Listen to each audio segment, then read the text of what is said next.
غریب نواز کو ہند الولی کہا جاتا ہے. وجہ یہ ہے کہ ولی کا ہندوستان ہے. یہ نہیں ہے کہ ہندوستان کا ولی، بلکہ یہ پورا ہند ہی ولی کا ہے. دربار غریب نواز سے ہندوستان کو جوڑا گیا ہے. سلطان الہند بھی کہا گیا، سلطان الاولیاء بھی کہا گیا. لیکن جانتے ہیں ان کے آنے کا راستہ اتنا پیچیدہ تھا. وہ سن 583 کی بات تھی، 583 ہجری چل رہی تھی، جب آپ حرم کعبہ سے نکل کر مدینہ طیبہ جا رہے تھے. اس وقت آپ کی عمر تقریباً 45 سال کے آس پاس کی تھی. نہایت ہی عبادت گزار، تقوی شعار. 20 سال اپنے پیر و مرشد کی خدمت کر کے وہ حرم کعبہ میں پہنچے تھے. 20 سال کے بعد جب مسجد نبوی میں گئے تو عجیب سی کیفیت تھی. سلام کیا رسول پاک صلی اللہ علیہ وسلم کے دربار میں تو جواب قبر انور سے آیا، وعلیک السلام یا معین الدین شیخ البر والبحر.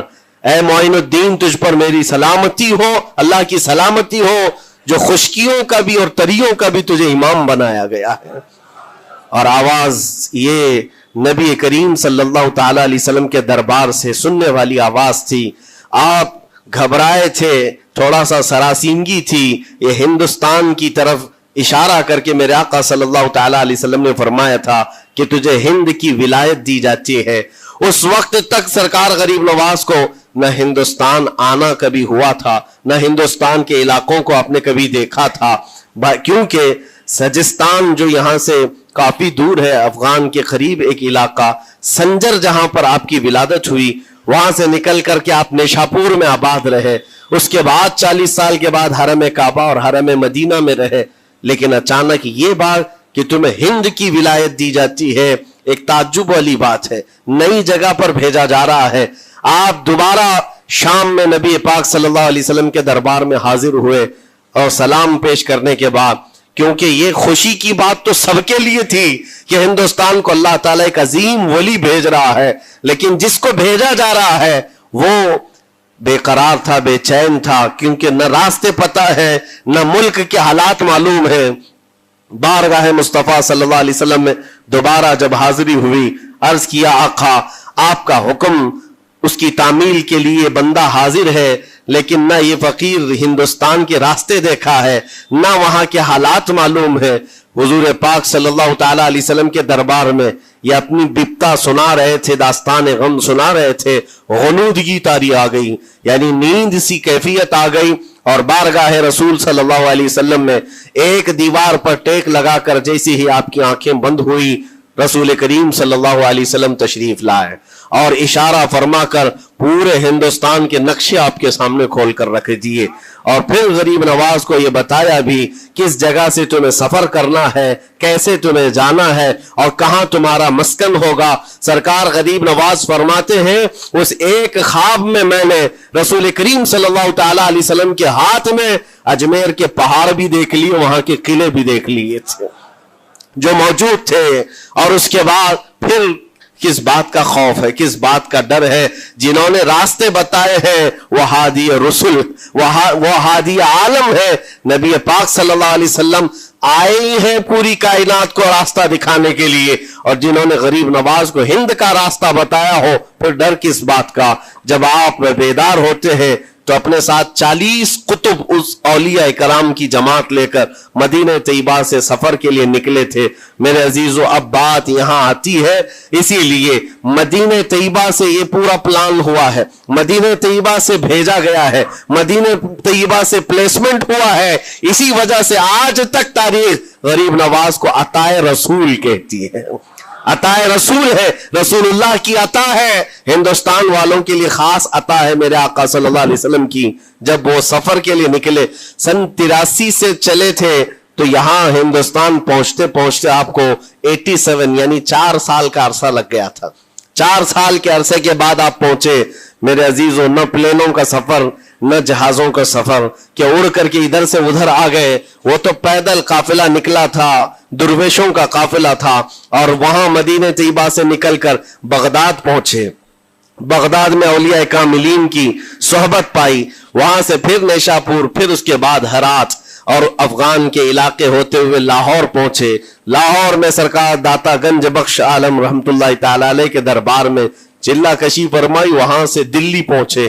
یہاں یہ پورا جو راستہ ہے 4 سال کا میرے عزیز و تاریخ میں ہے. سرکار غریب نواز جس راستے سے چلتے جاتے تھے جو کافر یا مشرک بھی دیکھتا وہ دائرہ اسلام میں داخل ہو جاتا تھا. نور الہی، نور وحدت کا ٹکڑا آپ کی جبین اقدس پر ایسا چمکتا تھا کہ لوگ جو آتے وہ پھر آپ کی صحبت سے دور کوئی جاتا نہیں تھا. دلی میں جہاں آپ آئے یہ ایک عجیب اتفاق ہے. اس وقت کھانڈے راؤ ایک بڑا راجا تھا، اس کا قلعہ تھا، اس کے سامنے ہی آپ نے پڑاؤ ڈال لیا. سرکار غریب نواز رضی اللہ تعالیٰ عنہ کی یہ داستان، یہ تاریخ، وہاں پر آپ نے اپنا پڑاؤ ڈال لیا. اور ان بت پرستوں کے لیے ایک بڑا پیچیدہ مسئلہ تھا کہ ایک درویش آیا ہے. ایک بات میں آپ کو بتاؤں، یہ جو تعصب آج پھیلا ہوا، یہ زہر پھیلا ہوا، یہ آج کا نہیں ہے، یہ باپ داداؤں کی پشت میں بھی ان کے موجود رہا ہے. اسلام اور مسلمانوں کے خلاف زہر مشرکین کے دلوں میں یہ بہت پرانی چیز ہے، نئی نہیں ہے، بہت پرانی چیز ہے. تعصب دلوں کے اندر کڑھن رکھنا اور کبھی ایکسپٹ نہ کرنا، یہ سرکار غریب نواز جس دن ہند میں قدم رکھ رہے اسی دن سے آپ نے اس کو فیس کیا ہے، اسی دن سے آپ نے اس کو دیکھا ہے.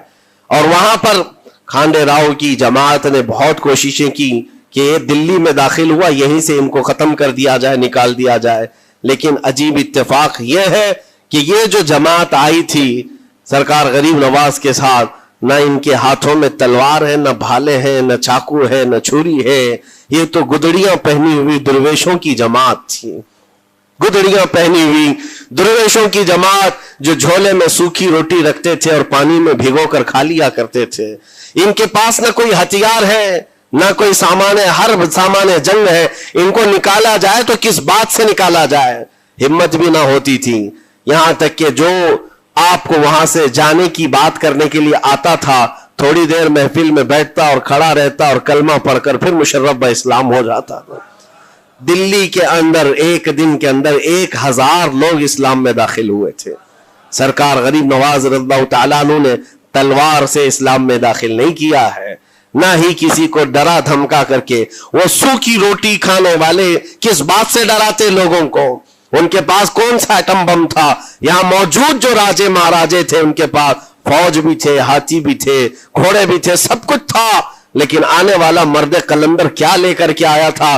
تاریخ میں بتایا جاتا ہے یہ وہ زمانہ تھا جب شہاب الدین غوری ہند کے اوپر حملے کر کے یہاں پر آنے کی کئی مرتبہ کوشش کیا.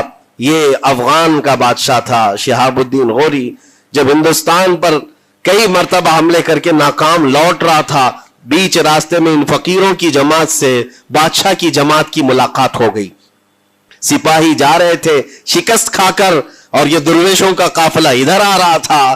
دیکھا پہچانی سی صورتیں لگتی ہیں. جا کر کے ایک سپاہی نے پوچھا بابا آپ لوگ کہاں جا رہے ہیں؟ تو بابا جو جماعت میں آ رہے تھے انہوں نے کہا ہندوستان فتح کرنے جا رہے ہیں. بڑی بات ہے، گدڑیاں پہنے ہوئے، پیون لگے کپڑے ہیں، جھولیاں لٹکائے ہیں. اور اس نے دیکھ کر کے کہا مارا سپاہی نے کہا یہ دیکھتے ہو ہمارے بادشاہ کی فوج ہے، اس میں ہاتھی گھوڑوں کی تعداد دیکھو، ذرا سامان جنگ تو دیکھو، اس میں نیزے تلواروں کی چھنک تو دیکھو، اور آپ یہ چند فقیروں کی جماعت لے کر ہند فتح کرنے کی بات کر رہے ہیں. تب سرکار غریب نواز کے کانوں میں آواز آئی تو آپ نے کہا اس سے کہہ دو فرق یہی ہے، تم جب لڑنے کے لیے جاتے ہو تو یہی ہاتھی گھوڑے اور تلواروں کے بھروسے جاتے ہو، معین الدین صرف اللہ اور اس کے رسول کے بھروسے جا رہا ہے.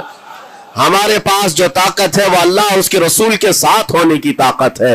آج کے زمانے میں غریب نواز کا یہ جملہ ہمارا حوصلہ بڑھا دیتا ہے. کوئی ہو یا نہ ہو اللہ ہمارے ساتھ ہے، اللہ ہمارے ساتھ ہے. حالات جتنے بھی بدلتے جائیں لیکن میرے عزیزو اللہ حی و قیوم ہر چیز کو دیکھ رہا ہے، اس سے کوئی چیز غافل نہیں ہے. بعض لوگوں نے یہ شوشے چھوڑنا شروع کر دیے کہ اب ان کا مستقبل کیا ہوگا، اب ان کا فیوچر کیا ہوگا، نئی حکومتیں آئیں گی، نیا نظام آئے گا، اب تمہاری نہ مسجدوں کی خیر ہے، نہ میناروں سے آواز آئے گی، نہ تمہاری اذانوں کا اور نہ ہی تمہارے نمازوں کا کچھ فیوچر ہے. یہ سب باتیں